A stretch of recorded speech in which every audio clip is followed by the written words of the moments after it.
sound. Okay, good deal. All right. First Want to question. start by introducing who you are? Lieutenant Governor Bell. Say it again. Start off by introducing who Okay. you are. I'm Greg Bell, Lieutenant Governor of the state of Utah. How do you do it again? You need to be looking at Jordan here. I'm Greg Bell, Lieutenant Governor of the state of Utah. Was my voice in the first part of that? No, I think we're good. Actually, you know what? For safety, let's do it one more time. I'm Greg Bell, Lieutenant Governor of the state of Utah. Thank you, Lieutenant Governor. First question is just given the pace of like higher education and government bodies, how do you respond to the fast pace of business? Business now moves at such an incredibly quick space. You think of Moore's Law, where capacity of computers doubles every 18 months. Government is not on that schedule. And so how do we make higher education as nimble and responsive to business as it needs to be? It's very difficult because we do everything by paper. We do things on a committee basis. We pass laws. It takes government years to respond typically. So we've organized our economic development functions around clusters so that we really understand business. We don't create value. We don't create wealth in government. What we do is get out of business and innovators' way, and we also help them with whatever resources only government can do. So what have you done specifically to help change that so you can cope with the change in pace? It's interesting that we have a lot more young people coming into government. Even in the legislature, we have some very, very young people. We have young people in our economic development arm and also in the administration and teaching at our institutions of higher education. Every board I talk to, I say, you guys are too old. You got to have some young folks in here. We got to have new blood, not just for the youth of it, but because of the perspective of youth, the ability of youth, and the exposure they have to technological innovation.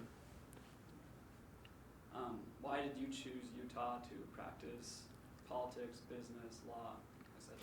Well, I'm a Utah boy, and Utah summer evenings cannot be beat. I just love it here. I love how beautiful it is. I love the people. I love the lack of humidity, and I love the freedom. So you were the chair of Envision Utah for a few years. With that experience, how did you help contribute to entrepreneurship or just the growth of business here in Utah? I'll give you a historical footnote. The guy who preceded me in that office was a guy by the name of John Huntsman Jr. So it's been a lot of fun to work in Envision Utah. Envision Utah is an internationally recognized planning and transportation nonprofit. It helps cities, towns, regions especially think about land use planning, transportation, air quality, with a bottom-up emphasis that involves citizens to help them plan their future, how they're going to get to work, how they're going to make their businesses function, how they're going to keep their air and water clean, and how they're going to stay out of traffic for some reasonable amount of time. So how have you specifically with that assignment and others help bring jobs to Utah and keep them here? Envision Utah is based upon a collaborative model, and that's where business and government are going. The top-down approach doesn't really work anymore. When a company, a software or tech company, hires some young person, they don't just hire him or her to put him in a queue and wait for 5 or 10 years till they're mature where they can actually do something. They're hired to produce. And so we now have a horizontal world. You think of the internet. Nobody owns or bosses the internet. It's all horizontal. It's all viral. And that's the way business is organized now. It's not so much about age or tenure. It's about creativity, intelligence, and ability. And so we're just working really hard to make government mirror that innovative, nurturing environment.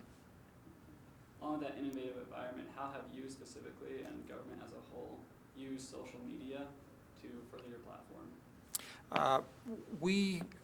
We're just kind of on the cusp of that, and it's hard to integrate social media, because when a politician says something, it really means something. It's just not a private blog where somebody can retract it or that's their opinion. But I write a weekly blog.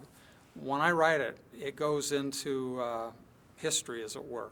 and not that many people read it, but if I were to say something really, really noteworthy or controversial, you can bet it would be blasted all over the world. So you have to be real careful. On Twitter, for instance, we had one official say something recently relative to a high-profile execution that I think he wishes he had that comment back.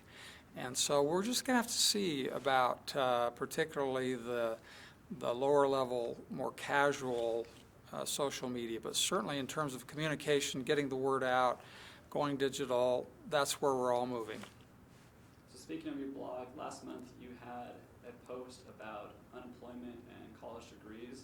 Now in the news recently, people like such as Peter Thiel have offered grants of